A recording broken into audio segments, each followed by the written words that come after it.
Assalamualaikum warahmatullahi wabarakatuh. InsyaAllah tuan-tuan yang mana baru menonton video saya, jangan lupa tekan button like, share, komen dan subscribe channel saya, supaya apabila tuan-tuan dan perempuan apabila subscribe channel saya, view akan naik lagi dan akan bertambah. Apabila view bertambah, subscribe bertambah, saya akan seronok nak tambah lagi video. Okay, thank you. Bye bye.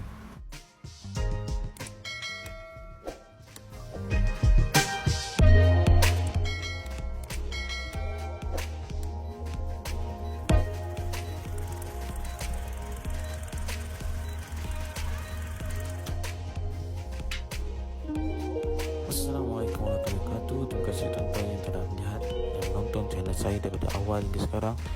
Jangan lupa like, share, komen dan subscribe channel Warudi. Terima kasih. Okay, ni kita dapat satu hancur tu ni ceiling ni. Bentuk ini lah. Dia pecah balik. Lepas tu dah crack rumah ni crack tu ada 3 mozaik kena buka, pecah balik. Kita crack ni kita kena ikat balik lah. Kita ikat balik dunia tiang ke sini. Atau pipe ni nanti kita akan buat ke sana. Buat keluar, tembak keluar. Dia akan tembak keluar belakang ni.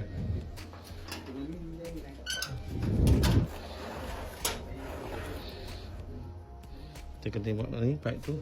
Pipe tu keluar ni sampai ke longkang ni. Kita akan tembak dalam tanah. Dalam tanah ni. Macam masa sebelah tu lah. Masa sebelah ada pipe ni. Macam tu.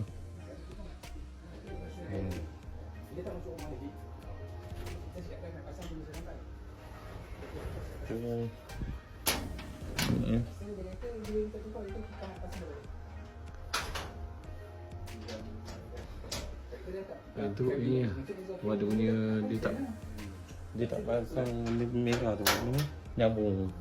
Kita kena pasang merah tu. Kita tunjuk macam ni. Kita ni tak pasang nyambung. Jadi dia pakai shielding bumbung ACP tu. Dia pasang bumbung ACP, tak pasang nyambung kepada bumbung tu atas tu. Jadi dia akan jadi masalah lah. Nak kata nanti saya akan tunjuk kalau ada gambar tu, kita tunjuk penyambung. Kalau dia tak ada penyambung tu, kita daripada bumbung tu dah ada masuk besi klik merah tu untuk masuk dalam dinding. Betul. Baru jangan ni, baru betul. Dia tak jadi ni. Ni pun betul kena lebih ni, orang yang buat ni. Saya tak tahu apa yang buat. Melayu kecil ni janganlah, saya tak tahu. Saya tak nak tanya. Tak nak ondeng orang lain. Ini kerja. Ni dunia besi pun dah melentut dah ni. Kau ikutkan.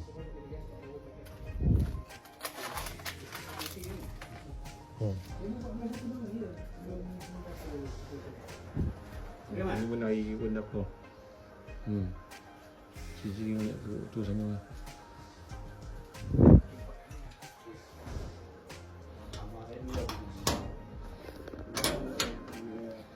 Wah, benda semua dah teruk dah teruk sangat ni. Ni nanti kita buka balik lampu-lampu, kipas kita buka balik.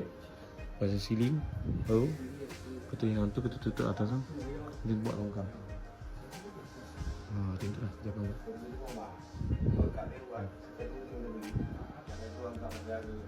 Okay, jadi kita akan jumpa lagi satu lagi. Untuk saya beli ni.